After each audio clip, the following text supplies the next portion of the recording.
张海林。我做了一个很简单的 PowerPoint， 利用这个过去这么多堂的时间里面，林叔叔给了我们很多的帮助啊。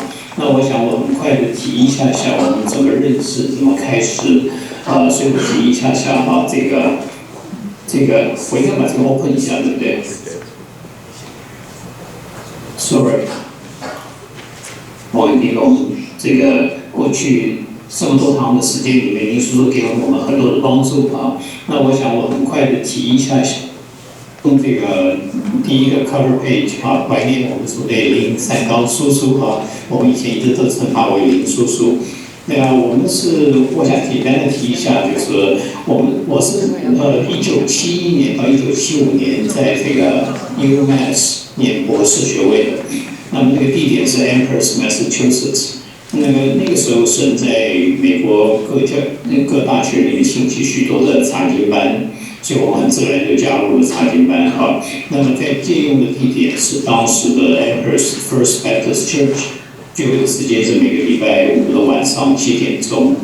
那个时候呢，我们怎么认识林叔叔的？就是因为他不定期的会到我们的查经班来跟我们分享、来教导。那么我们知道查经班里头就是不同的地方来的，有香港的，有台湾的，有那个时候很少中国大陆来的哈。那么就是我们查经有分国语组，那么有些香港的人是用英语组，就分组了。那么林叔叔那个时候来，大概每一季平均大概来一次，因为我知道他还要到 Upstate 到很多不同的地方去查经班哈。那么有一件事情我记得很清楚，就是林叔叔特别要求教员联牧师，因为教员联牧师那时候在 Boston 入会，那么所以就教员联牧师固定每个月来带领我们查经一次哈，所以他们这个对我们来讲是有非常非常大的一个这个造就，叫我们一同学习查经哈。那我们查经班的人，这个其实我们以前实在讲很不懂，所以问很多的问题哈。那么我想提一下，就是我在1975年毕业，我就到了这个 Halifax 去。那我们称林叔叔是我们属灵的家庭医师啊。那我们在 Halifax 去开始第一份工作的时候，我是在那个 Nova Scotia Technical College， 在那个工学院里面教书。那么那个地方当时只有一个华人教会，那我们就开始参加那边的聚会，但是马上就面临到一些问题，就是说你发现教会里头跟查经班的光景完全不相同，而且教会里头有一些人好像 church boss 的那种情况哈，所以我们就觉得很困扰。所以后来我们就可能是在1977年的时候，所以我们就有一次就趁着我们这个有机会到美国开会，那么我就用那个时间就跟林叔叔约了一个时间来问问题。但我们完全没有想到，那一天其实是美国的国定假日，可能就是国庆那一阵的时间。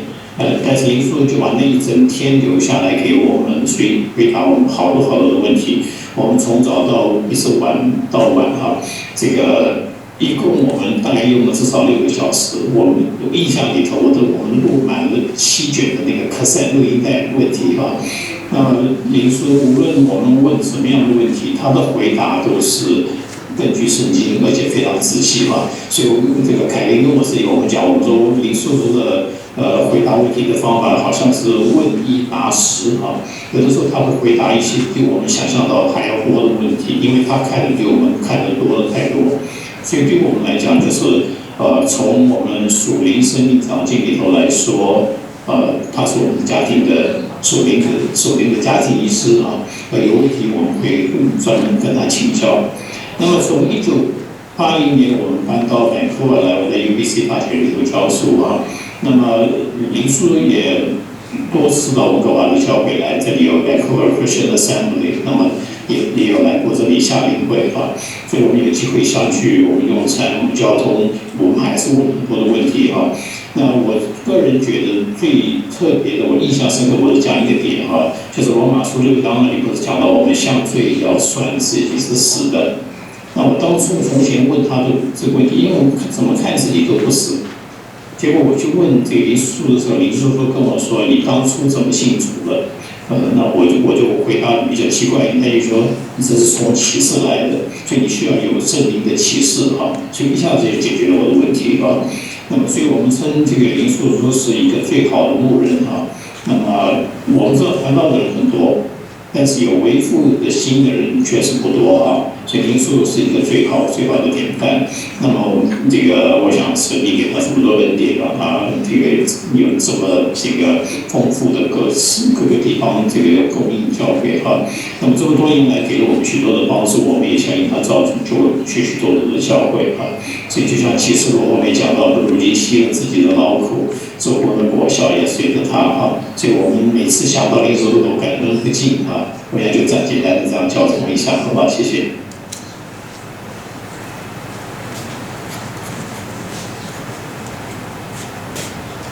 Let me give a shot.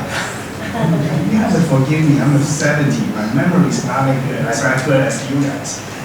Okay. Yeah. So this person. He used to study his PhD degree in UMass, and he's really at that time they have a lot of questions. But every time my dad goes to visit Massachusetts, usually he also go upstate New York. So the frequency at that time to go to UMass is roughly about once quarterly. So in this 1975, he graduated from the school and went to Halifax to teach engineering. And over there, again, they invite him over to preach. One time, my dad was there. I think he think that was a July 4th weekend. And he said my dad was over there answering questions for 6 hours. And they were recording his preaching and answering. They took about 7 cassettes. I don't know whether you guys know what a cassette is. So my dad also, he mentioned every time when he asked one question, he said my dad probably answered 10 issues for them. It's because he's so in depth knowing the Bible, so he even tried to explain something they even haven't even thought of it. So that's really impressive. And now he's since 1980, he's teaching in Vancouver. And so one time he asked him, he said, what was the question? Say that's a 70 something problem. So he was asking, somehow to do, I don't remember the issue, but he was saying that to read God's words. And he said that he mentioned that it's just to, you have to, so he actually did not answer him directly. He just said, how did you become a Christian? He said, it's because God revealed it to him. So he said, that's all. The salvation is revealed. So when you read God's words, it's based on God's revelation. And so anyways, so he doesn't feel that my dad is the best preacher, a pastor. He has a heart of a father. So he just pray that he's now just like the Bible saying that he has to rest his labor. Now is to enjoy the peace with the Lord. Well, since I got all the music, so might as well let's sing the hymn, okay? The second one. Okay, second one. So that before we, let's just sing the first verse, okay? And then chorus. That's my dad's favorite.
at one point, you may think that being a pastor is always happy and always blessed and always get something to gain. 有的时候我们以为说是做一个牧师，他都是很高兴，或者我们才会讲是不是幸福，或者说他今天是不是有得到很多东西？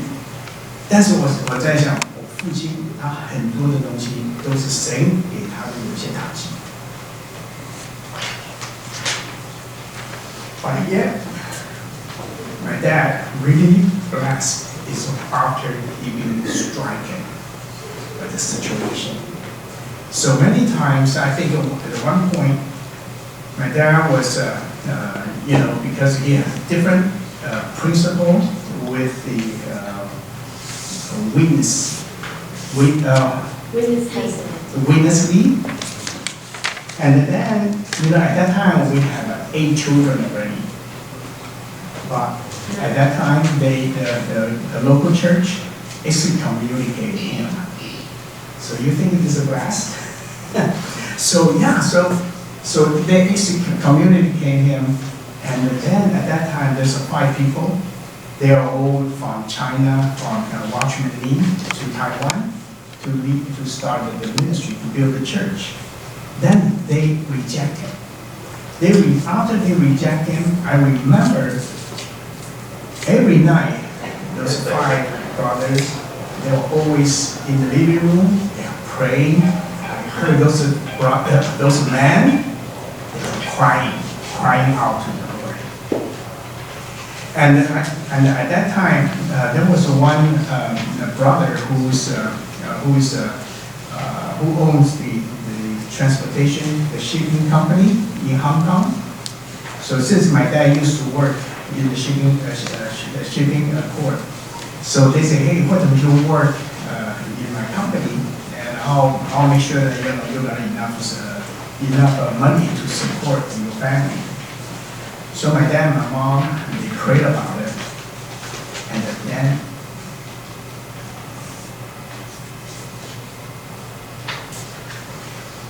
God just revealed to him, have I ever shortchanged you so far?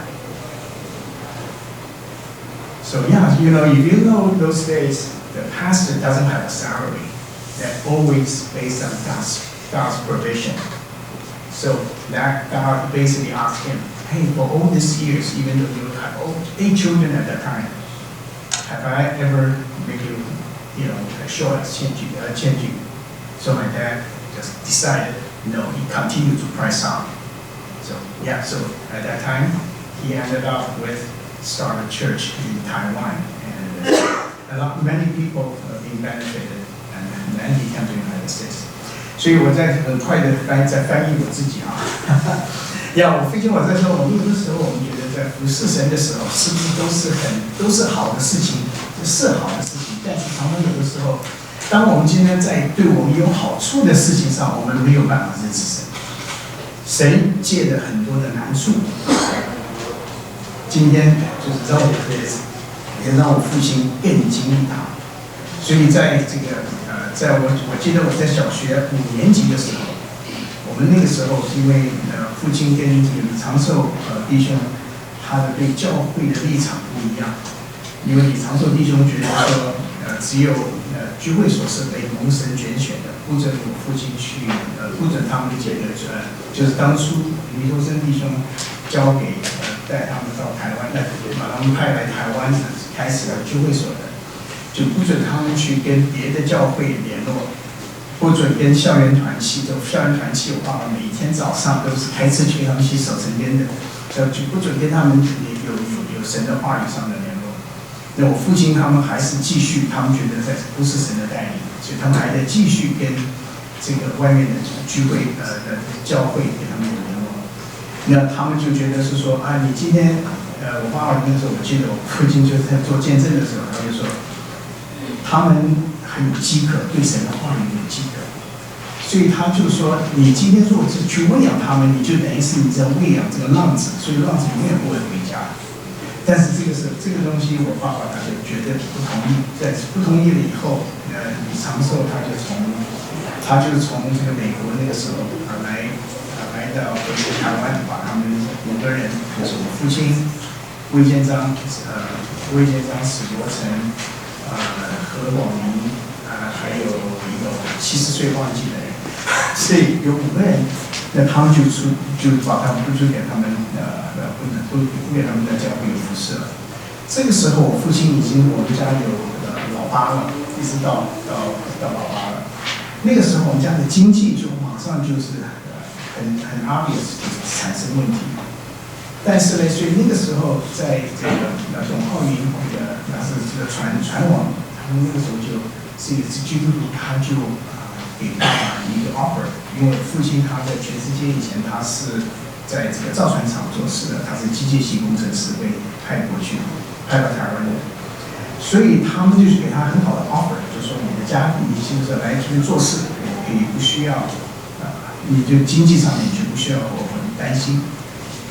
结果呢，我父母亲他们去祷告的时候，神对他们讲：“你在过去这么多年来，我亏待了你吗？”所以这个时候，父亲他在很难过的时候，很难处的时候，感觉是被人家弃绝的时候，他是继续服侍神。所以那个时候，台湾的那个永康街就开始了。所以带着神也是祝福他们的 ministry 这样子一直这样子跟着大家就在这个不同的地方的服侍地方的教会。所以我在想，这首诗歌是我父亲他很喜欢的。所以要不我们再来唱第2节开始，好不好？用你们自己的 language，OK？、我刚才 I tried the English side, but it's really difficult. All right, just use your own language. 第2节verse 2，第3节在后面唱。如果你我是完全相送，要你失了许多我就愿意多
我还记得那个Pastor Stephen Chu， 也就是焦俊的父亲，他在讲说，如果说你今天在服侍的时候，人家都是你的同工都很同意你，都答应，都愿意跟你的做法，他说他是你的好同工。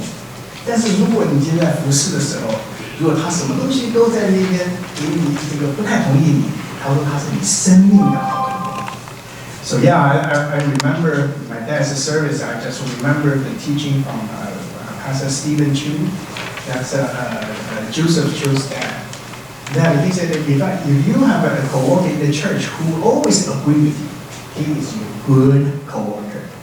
But yet, if somebody is always disagree with you, he is your coworker to mold your life. So yeah, so let me open the floor again. So yeah, so then let's let God really, let my dad's life really reflect God's leading, not only during the happiness, but also suffering, but yet God always replaces Himself with it. 所以这次让我们就把时间再给大家，让大家可以一起来分享。神他今天常常就是在这个就是当我们在受苦的时候，让我们更经历神，好吧？我们时间再后。